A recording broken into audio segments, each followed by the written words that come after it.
Good. All right, welcome to Bible study. Going through this new, it's called Prepared to Answer, was a book written, oh my goodness, probably 20 years ago now. And then there was Prepared to Answer 2 came out also.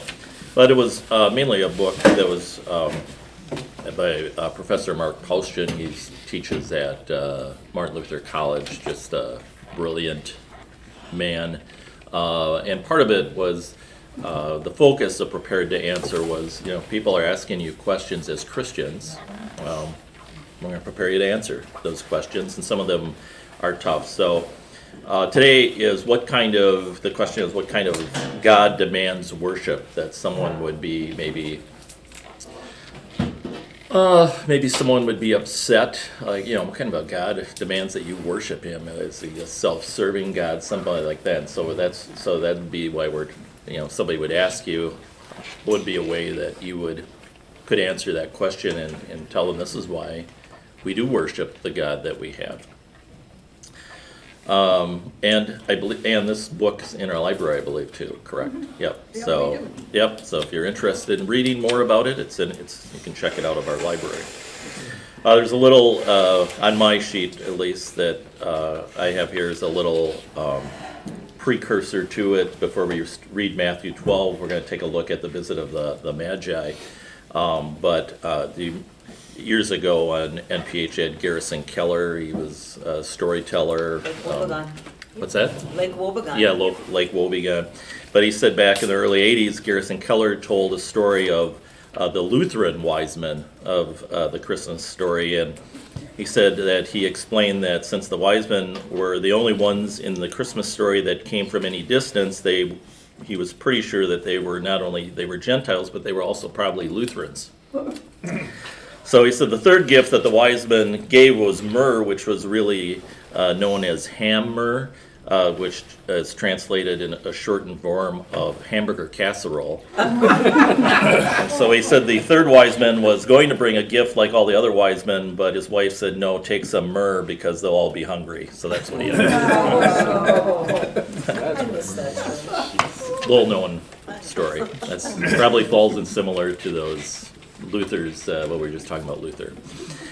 So why would I remember that story? Or so he says, why would we remember a story like that about Lutherans? Because it's nice to find someone like ourselves in a story that we can joke about. But we see these wise men travel a long way to do exactly. They worshiped this king, which they probably at some point in time, because the Israelites were in Babylon. Somewhere, we think that's maybe where they came from, but somewhere along the way that people were talking about a Messiah was coming, and maybe along the way. So we have Matthew 2, 1 through 12. It is the story of the Magi, but somebody be willing to read that section to John. Thank you. After Jesus was born in Bethlehem in Judea during the time of King Herod, Magi from the east came to Jerusalem and asked, "Where is the one who has been born King of the Jews? We saw his star in the east and have come to worship him." When King Herod heard this, he was disturbed, and all Jerusalem with him. When he had called together all the people's chief priests and teachers of the law, he asked them where the Christ was to be born. "In Bethlehem in Judea," they replied, "for this is what the prophet has written. But you, Bethlehem in the land of Judah, are by no means least among the rulers of Judah. For out of you will come a ruler who will be the shepherd of my people Israel." Then Herod called the Magi secretly and found out from them the exact time the star had appeared. He sent them to Bethlehem and said, "Go and make a careful search for the child. As soon as you find him, report to me, so that I too may go and worship him." After they had heard the king, they went on their way, and the star they had seen in the east went ahead of them until it stopped over the place where the child was. When they saw the star, they were overjoyed. On coming to the house, they saw the child with his mother Mary, and they bowed down and worshipped him. Then they opened up their treasures and presented him with gifts of gold and of incense and of myrrh. And having been warned in a dream not to go back to Herod, they returned to their country by another route. All right, so on our sheet there, it says, how quickly do we ask this question while riding in air-conditioned comfort of smooth roads with music to entertain us? The question is, are we there yet? And the trip made by the wise men could be considered a great adventure, but certainly it involved effort, endurance, discomfort, a considerable cost. Would they have done it all again? Without a doubt. They stand in sharp contrast to those who didn't even make a trip to Jerusalem or Bethlehem, who were afraid of the cost in Jerusalem and protecting the status quo. What other stories do you know of from God's Word where Jesus receives like just a ton of praise? Palm Sunday. Yeah, Simeon. Yep. Any other ones that... Simeon and Anna, yeah, they definitely recognized that this just wasn't another normal baby walking around and went beyond of just, oh, that's a cute baby. But yeah, any others when you think as he gets older? I think when he was 12 and he's in the temple, he amazed the people, pastors, whatever you want to call them, scribes, that were there with his knowledge. Yeah, that was our gospel last week, right? That or was it the week before? But his parents, once they did find him, they're all staring at him like, this kid is amazing, talking to us like this than other kids. Yep. You can think of the leper, the 10th leper that came back. He came back like, oh my goodness, this is. Awesome. Yeah. I was thinking of the feeding of the 5,000, not the feeding, but the fact that 5,000 men plus their families came to listen to him. Yeah, and it wasn't a big announcement. Hey, Jesus is just going to be at this concert hall. I mean, they followed him. Yeah. We gotta hear more of him. Yep. Palm Sunday is another one where just, oh my goodness, that's a day, if you could go back in history, I would love to be in Jerusalem on Palm Sunday just to see what that was like, of the just excitement of this guy coming in. Like, who is this guy? So that's those things. So note what is missing from all those stories. No one heard barking out the order to praise. So why do you think those people that we just talked about, why do you think they felt, you know what, I want to praise this guy? Out of love? All right, yeah, out of love. He's thinking about the 5,000 you just talked about, Jim. It may not have all, for some of them might have been love, but for some of them, I want to hear, this guy. They probably heard of his previous miracles. Yeah, I want to know more about this guy. Yep. See a crowd forming and you're like, what's going on? So Yeah. you follow and the crowd just gets bigger and bigger and bigger. Yeah. Yep, some of it could be curiosity of, I'm sure that's probably when I think of Palm Sunday, one of those things where some people did know who he was, and they're going crazy, then other people join in and okay, I guess this is what we do in Jerusalem when this guy goes by, so I don't want to be the one that doesn't look like I don't know what I'm doing. So maybe they're doing it, but others knew exactly who he was, that's why they were doing it. So they see him, and I think part of it wasn't so much their gift, this was a gift to us. I think that's how they looked at him. If you think of that leper, how many people who's going to heal him? But Jesus healed him. Can you imagine, this guy is a gift from God that I don't have leprosy anymore. That's why I needed to go back. Well, I think too, in a lot of the miracles, people received something very special. Healing or new life, as in Lazarus, or some of those things. So certainly, I think there was a recognition of his power and the fact that this is not just any old person. Yeah. Yep. Who is he that even casts out the demons? Right. Yeah. Right. Yeah, I'm in front, I'm by somebody that's more than just Joe Schmo. Well, even the evil spirit in the possessed man Yeah, couldn't help but confess. right. Yep. So we talked about some of those characteristics. Susie said joy was one of them. But what are some other characteristics that we see also that we see with some of these people when they come in the presence of Jesus and they know, this is a special person.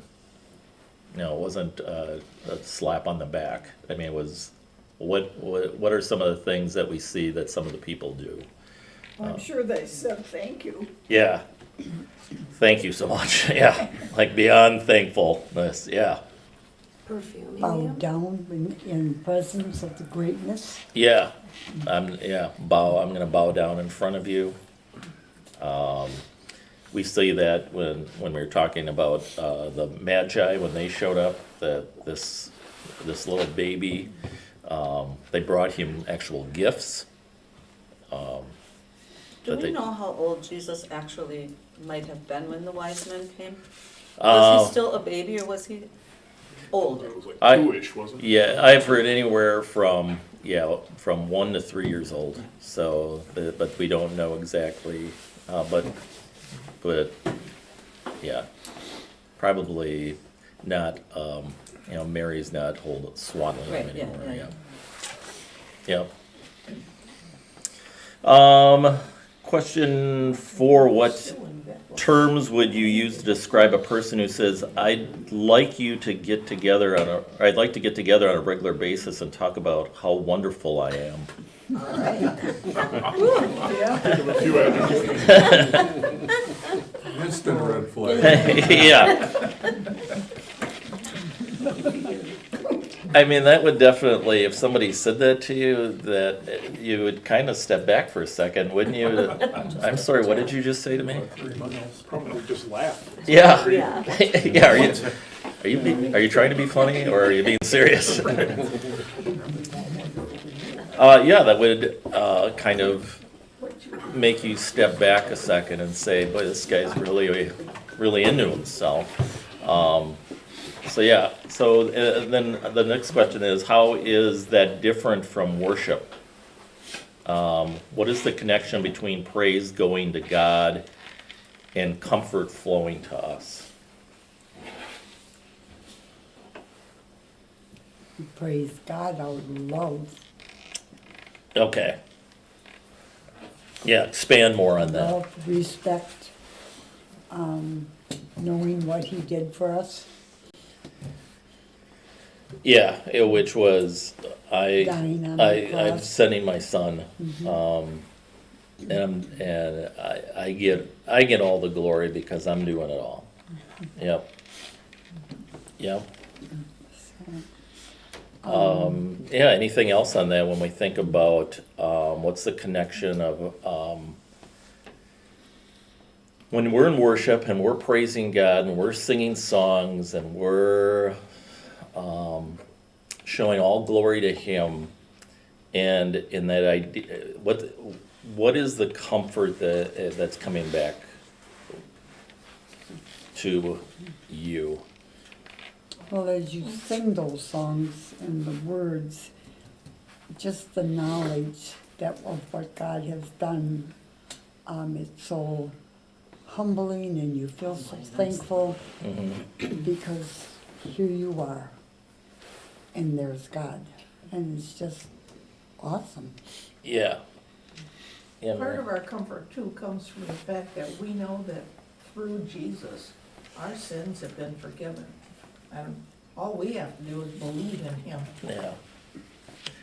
Yeah, and anything we bring pales. It's that we can't bring anything really. Yeah, at all. It just all pales, and He tells us that. Yeah, what is it about certain songs that we were just talking about that right before Bible class started, that oh my goodness, it's been a while since we sang that one, but you get excited when you're looking through the service folder before or the hymnal, and you're looking, and before the service starts, and all of a sudden you see that hymn's in there, like, oh, I cannot wait till we get to that one, because that's one of my favorites. What is it about that feeling inside of you that makes you say, I can't wait to sing that? Well, I know what it is for me. For me, when music matches the words, when the music brings the words to life, that's when I have a favorite hymn or favorite song. Mm-hmm. You know, you can have a lot of songs that might have the same words. Like we could have hymns with different tunes with the same words. But some tunes don't bring that hymn to life like other tunes do. Right. There's something about how the melody and the words go together. And the harmony too. The harmony is that's what makes a hymn for me. Yeah, and I agree with you. It's I am just it allows you to project out those words of in a praiseful way that just makes you feel like I am praising my God. Yeah, I know. I think yeah. The other part I love too is, as pastor puts these services together, especially, the hymn that's right before the sermon, the hymn of the day, which it's referred to, is that, that those words are just prepare your heart so well for the message you're about to receive and hear, because it's meant to go with the overall theme of the day. But it just seems like that one, and then my other favorite one of the hymns is also the last one, because it just is another repeat of a good reminder or a capstone of songs of the day's theme. That as you leave, there's sometimes when we leave, if we dive in Bible study or even after Bible study, when you're riding home, sometimes that hymn's in your brain as you're driving home, like, oh, that last hymn. Happens a lot after choir. What's that? It happens a lot for me after choir. Yeah. A song going through your head for about 2 days. Only 2 days I'll have to work on that. Well, I think too that we have to, through hymns and through the songs and the worship, we acknowledge His power, His protection, His guidance, His everything over us, because the rest of the week we're faced with this chaos Yeah. that we call the world around us. And it becomes overwhelming. Yeah. And the evil that's here, and we need that comfort from those words and knowing that God is in charge, because if we look at the world, it doesn't always connect. Yeah, correct. And it's so great too in our liturgy to sing those. We're singing Bible verses that have been put to music, but they're praise. They're songs that are being sung that we know that the angels are singing these, and we're part of that, to be able to prep you when you get to heaven to say, oh, that choir song, I've sang that one before. Every Sunday in liturgy, I've been singing Holy, Holy, Holy. And yes. The good news of the kingdom then is the next section. This is more than just that God is in charge, that can easily turn the gospel into new law. You need to let God be in charge. While Reformed theology is arranged around the idea that God is sovereign, Lutheran theology is arranged around the idea that God is love. And so let's consider what that brings to our theology. So taking a look at the sovereignty of God plus the gospel. The good news of the kingdom tells us not just that God is in charge, but what kind of God is in charge and how he uses his power. So let's list some examples of absolute rulers whose kingdoms were bad news for their nations. Adolf Hitler. Adolf Hitler, yeah. He's generally right at the top of the list. That was obvious. Stalin, Lenin. Yeah, yep, Yep. all those. Yep. Anyone with the terrible after their name? Yeah, Ivan. Yeah, that's Mr. the Terrible of Russia. that's generally a good indicator that his popularity was low. Most of the emperors of Rome. Yeah.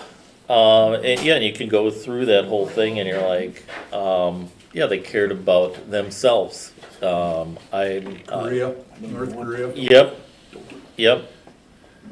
Look at me. I'm going to put statues up of me. Worship me. And you can go Book of Daniel. Nebuchadnezzar.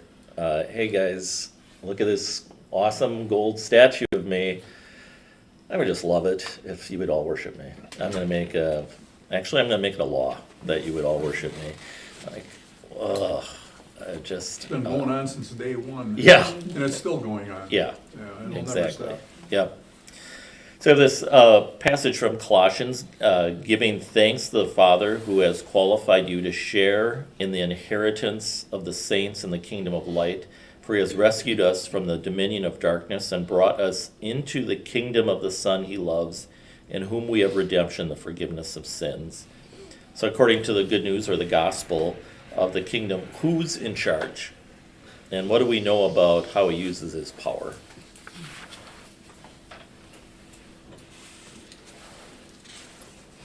God's in charge, and he uses his power in his time, not in our time. We think stuff should be done Yeah, now, yeah, and God has his own timing.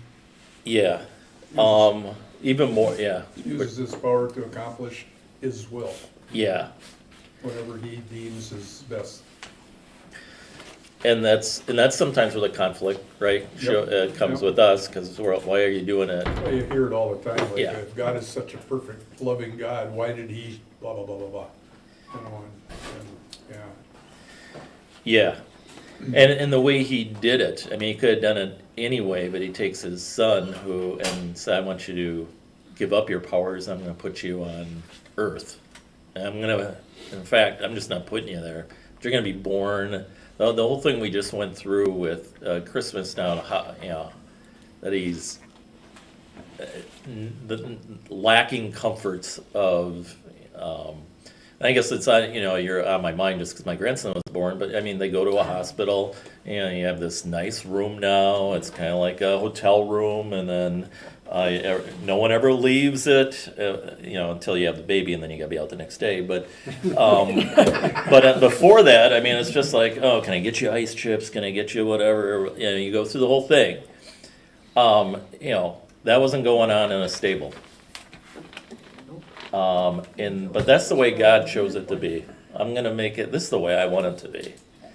And people weren't walking by that stable, and there wasn't a spotlight shining down from heaven right down on the feeding trough. Like, I wonder what that spotlight is from. It was just a regular, normal, stinky stable where animals were doing what they do in stables. and that's where our king is lying. And you're like, why'd you do it that way? But that's the way he chose to do it. What would a person look like who is establishing a kingdom? So we talk about our king, how he arrived. Think about what's a person going to look like. What does the world think of a person when he's establishing a kingdom? The circumstance. Yeah. Yeah, you can even look back at, what's the one reigning kingdom that's kind of in the news is the one over in England, right? So Prince Harry or whatever, I don't even know the kids' names, but when they're born, it's like a big deal, right? Like, oh, we gotta, baby watch on Good Morning America because this baby's gonna be born any second, and it's For some reason. yeah, and really the reality is they aren't really in control, but. I think about 95% of Americans are saying, who cares? Yeah, Maybe not 95. but there is all that, what you just said, Lynn, pomp and circumstance of this is big deal. And we need to be talking Some about operate behind the scenes too. it. Mm-hmm. George Soros comes to mind, Yeah, multi-billionaire. yeah. I mean, you can even see it in God's word as the sons, as the Israelites have King kingdoms. When David dies, who's taken over? Well, I want Solomon to, but there was a little power struggle going on there between the other sons of but then you see Joab, who was David's king of his kind of site. Like, well, you know what? I'm going to try and circumvent this whole thing. I'm going to have was it Adonijah he wanted to go with, or it's like God was like, no, Solomon's going to be, this is the way it's going to go. And so, yeah, this was power struggles still go on today. What was the unnamed dying thief on the cross looking at when he said, Jesus, remember me when you come in your kingdom? He's looking at another man dying on the cross. It doesn't seem like something you would pin your hopes on, right?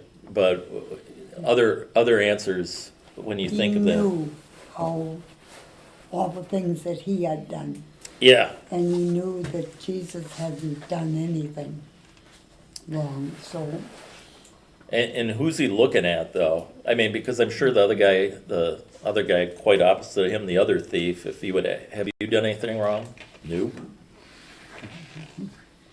So why is he looking at Jesus to say, 'Cause hey, God put it in his heart that he was the Son of God and he was going to heaven, and that's where he wanted to be.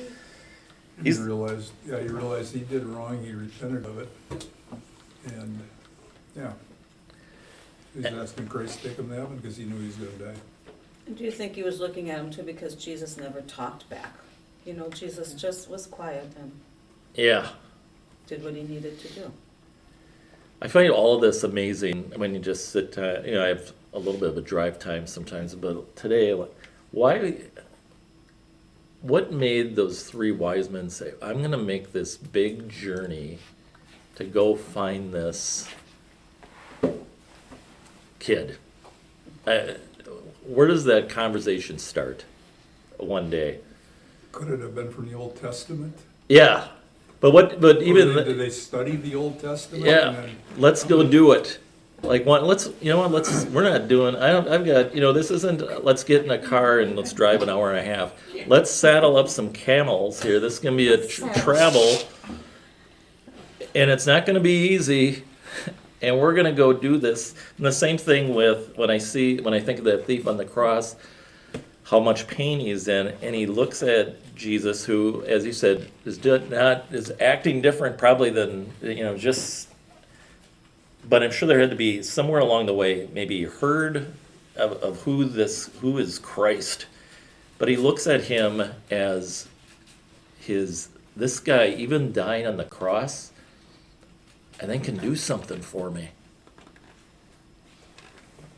And that's what I just find this whole thing amazing sometimes, that when people came to him, there had to be something so he had to carry himself different. The words he said were different. He healed people. He showed love so many times differently than I'm sure other people showed love. That I'm sure at the times the disciples are like, why does he care about that person over there? I would have loved him in a fly in the wall Yeah, of Jacob's well when the Samaritan woman yeah, and Jesus had that conversation, and Jesus at the end said, I am he whom you were speaking about. yeah. And seeing what the expression was on her face and also what was in her heart. Yeah. That would have been an eye opener. And we're told what she does. She's like, she goes and tells people. That's what I am with the Christ. And you guys got to see him. He's over at the well. Jerry, Yeah. the thief on the cross also heard everybody around him Yeah. Right? weren't being crucified, saying to Christ, if you're the Christ, come Yeah. down from the cross. Yeah. And Christ said nothing except forgive them. Yeah. I mean, we don't even know all the things that were being yelled at him, right? Yeah, that as he's he's in the high For seat. the thief, it probably Yeah. sunk in, Yeah. How can Hey, this This guy? is this guy that everybody's been talking about. Yeah. How come he's not yelling back at him? Right. Yeah. Yeah. Yeah, just interesting always when we think of these people traveling to whatever it took. You know, I think of that again, that leper coming back. I'm sure Jesus wasn't sitting in the same exact spot, but I got to run through the city now that I've been declared clean. I am so excited. I got to find him, that they find him. They'll say thank you. The cost of secular worship then is the next section. I think, is that correct? Yep. Spiritual worship has a cost. For the wise men and for us, what moves us to pay that cost? So what is the cost of secular worship and what moves us to pay that? What is the cost to us having a church? Your typical cost of having a building. Right. Yeah. Maintenance, right? Yeah, you gotta keep it maintained. There's electric, And all the the lights on furniture it. and everything else. Yeah. Yep. What motivates us? What says, yeah, you know what, I'm gonna help support this ministry in this area that has a building, to get the gospel out. Our love for Christ. Yeah, that's gonna be our home base of where we're going to worship God. We're gonna be fed. We're gonna be taught. We're gonna then go out with what we've been taught and share for others to also then come and be fed. Well, I think the fact that we have a visible building, people that drive by or who live in the area see the cars in the parking lot. Why are they in a church on a Wednesday night? You know, it's a nice night outside. Why are they there? Or like on a Sunday morning, or it's good for people to see. Or Thursday morning. Why are those people there on a Thursday morning, for Pete's sakes? Or like when the guys come, you know, the meetings and the men's Bible classes. It's good for people to see that. Yeah. And people take note. There was a guy named John this week. I was shoveling over at the Word, and he dropped, he had seen in a paper somewhere that we had given clothes to some place. So he just randomly dropped some clothes off. And then he said, do you have an earlier service? And I said, oh, we don't at this location, but we do at Divine Word, our other location in Plover. And he goes, oh, where's that located? On Plover Springs. And he goes, oh, is that the one you guys just got the brand new parking lot? And I said, yes, that is it. That is it. That's awesome. Stories of our expenditures Yeah. travel far and wide. Yeah. So he lives in Plover, and now he's, Awesome. but that's, he, $100,000 and we got one. yeah. So Probably almost drove into the hole that we Oh my gosh, that thing is. but it does take notice, right, that someone noticed that, oh, there's a church over on Plover Springs Drive. Yeah, And not the one that burned. and not the almost one burned that out. almost burnt down. Well, that's for sale. Yeah. What's the status of that one, not to get off course? Empty. It's just a building, it's for I, sale. yeah, the members of that church, they had also a second location or whatever, and they're worshiping there, and I think it might be going up for sale. Did you It is for- say? It is for yeah, sale. it's for sale. Yeah, that's what I heard. Okay. It is for sale. So people around us worship other things with great dedication, and we can see it where they spend their time and energy. They may think our worship has too high of a cost, but what if we turn it around? Is the cost in time, money, energy, discomfort, equipment, preparation for the worship life of a hunter seeking a big buck? Lots of costs there. Yeah, there is. Lots of costs. The rifle alone, you get a decent one, it's gonna be $1,000 bill. Yep. And then you go on from there and it just keeps getting higher and higher and higher. Yeah. You go on Stuff a you guide- have, the go on stuff a- you have to put on yourself to mask your sin, Yeah, that's a little discomfort. Just climb higher in a tree. Disgusting. and you have to listen to your family say, what, you're going out again?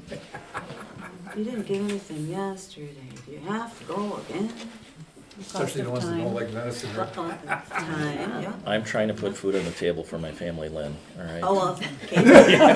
Most expensive meat ever. Yeah, Yeah. exactly. And they are gonna eat like kings. Taking 10 minutes to go to the store. Or fishing too. What about, Yes. what about bowling? A bowler or a softball player that says, not just one night, I wanna do it about 2 or 3 nights, cause I feel like I'm actually pretty good at it. Bowler is a strange choice for an example. The shirts. No, you gotta get your right bowling ball. Shirts, And sometimes you have more than one bowling ball. yep. Bowl, their own bowling ball. You gotta get your own, not just one bowling ball. You have a spare ball and a strike ball, Yeah. so you gotta have more than one ball. Really? Oh, yeah, you have to have your bag then with your balls that you Yeah, have to bring them in. The right shoes. Shoes. Yeah. Got Yep, one for sale. if shoes, anybody's and there's looking for one. tournaments, and then there's, Yes, they do. but the other costs away from your family that, Lack for of that, sleep. Golf should have been the example there, I think. yeah. Yeah. Expensive clubs, you wreck the club, better get over your knee, then you have to buy the club again. Jards. How about a skier? Yeah. I'm not, Expensive. how about, I'm skipping that What's one. the matter? All right, a skier riding a chairlift in sub-zero wind for a short run down a black hill. It's the place you're staying, it's all the clothes, it's either buying the skis, renting the skis, the tip for the The liquid. day pass, yeah. Yeah. Oh, yeah, I Not wouldn't breaking worry your about neck the going down the sub-zero hill, right up the hill, it'd be the, watching out for the trees going down. yep.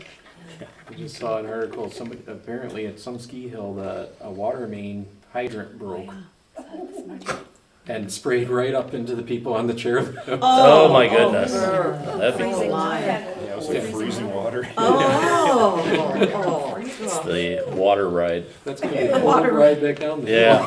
oh my. no charge for the water. A climber on Mount Everest. Physical. Oh, Yeah. That's A staff minister friend of mine, his cousin wrote a book actually on this, one of the events that he was with, the group he was with. Everyone died except him and his guide. Oh my goodness. Yeah. That, Physical cost. yeah, that they were at the last, whatever, it's a stage or wherever. Base Yeah. camp? Base camp before you get to the thing, and this blizzard hit.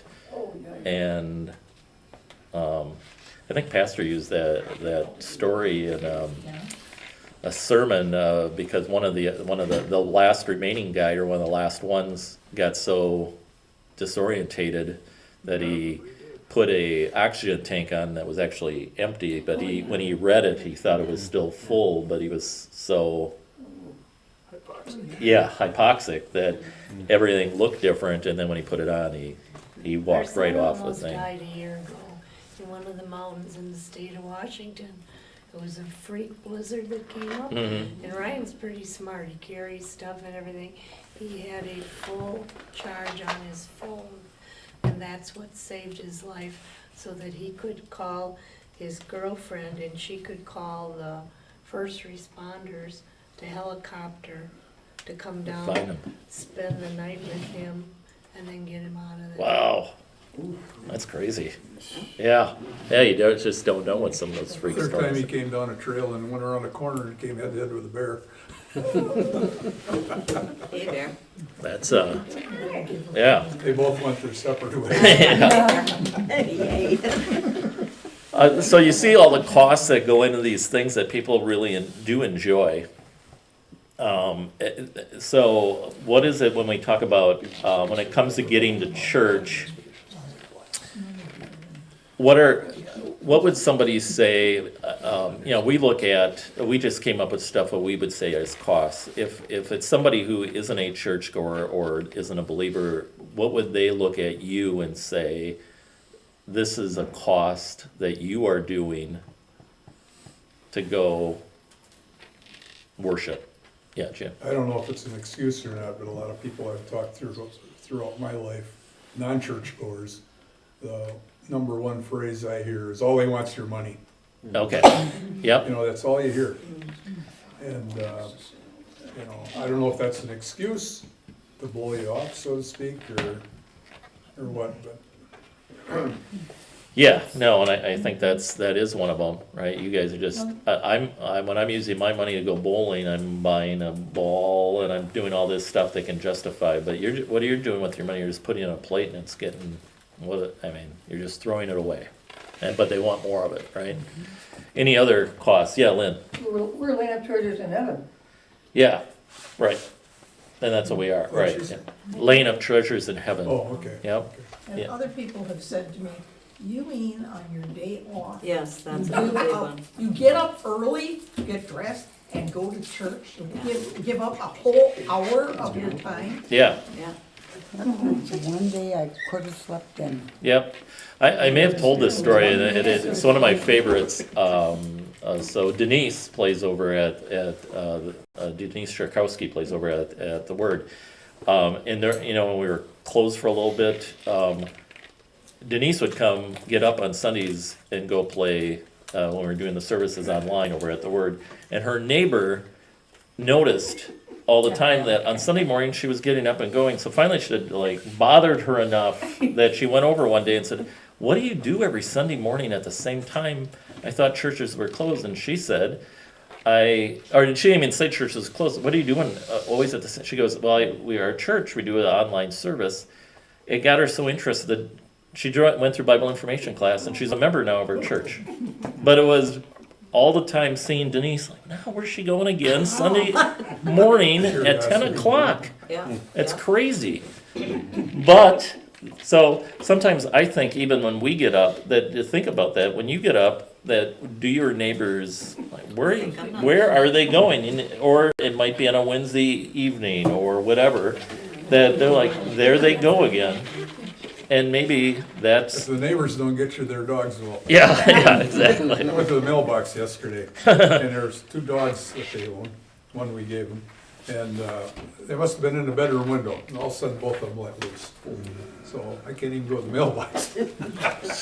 That's because, there's Uncle Jimmy. We want Uncle Jim to come visit. Yeah.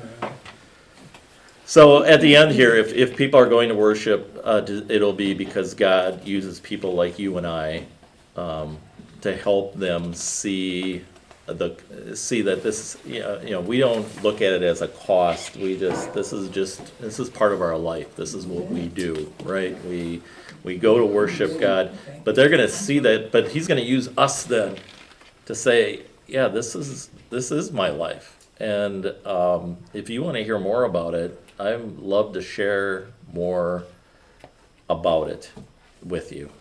And you know what, I'm not always going to be the best at, are you going to, I think sometimes we get worried about, I didn't say the Bible passage exactly how I was taught in Sunday school and catechism.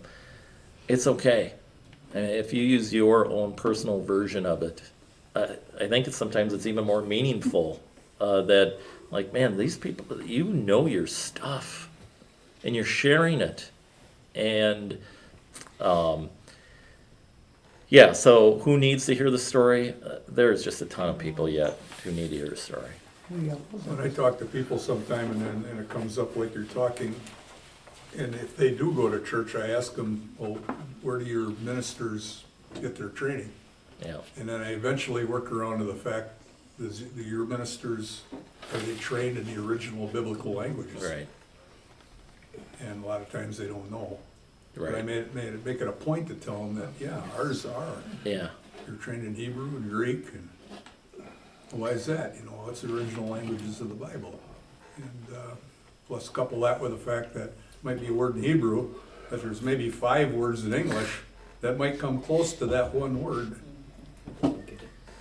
So that's why you have different translations. Right. Yeah, exactly.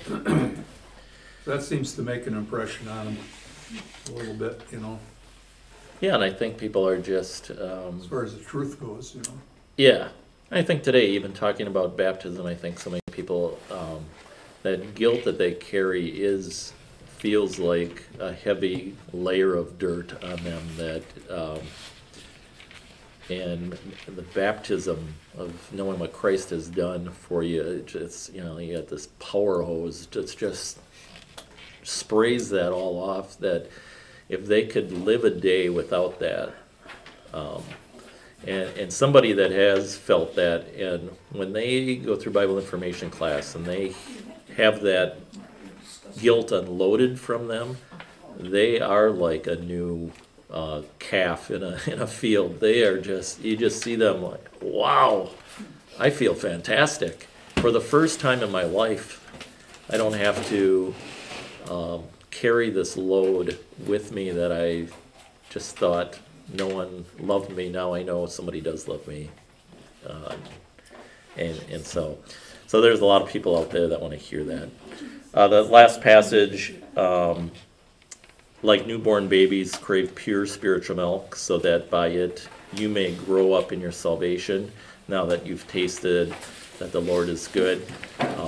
We know how great God's word tastes and how amazing it is. And that's why we come back to get, another meal on a weekly basis, and that's why on a daily basis, when you do your own personal Bible studies or read personal passages, how that makes you feel, that's what we want to share with others. Say, we've got the best meal ever. Anything else? All right, we'll close then with prayer. Dear Heavenly Father, today as we took a look at the Magi coming to visit you, and we just, it's an amazement that they were coming to see their king, and not just see you, but they brought you gifts, and they worshiped you, and they traveled a long distance. They wanted to know exactly where you were. That we also do that we come weekly, but we can do this daily. Come and find out who you are, what you've done for us. You love us so much. You sent your son to die on the cross for us. One day we have that assurance that we'll be with you in heaven, and we look forward to that day. Amen.